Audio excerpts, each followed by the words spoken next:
I've done a video on this before, but I've been asked by a few people to do another video on eyebrow stencils, so I'm going to do it.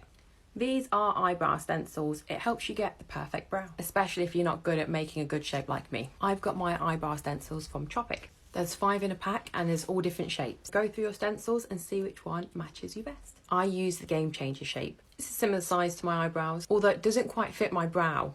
As you can see, it goes off. Because it doesn't fit my brow, I have to do mine in 2 sections. I do this bit and then I move it and I do this bit. I use the Brow Boss Defining Powder from Tropic to get that colour. Now for the demonstration, let's get a zoom.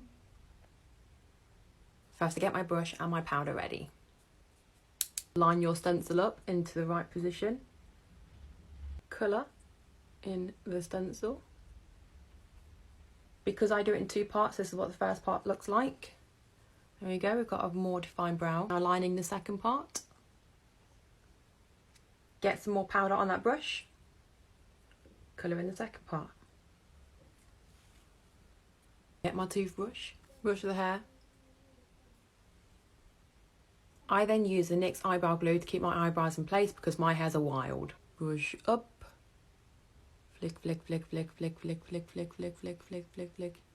Down. There you go. It takes a little bit of getting used to, but once you get used to it, it's very quick.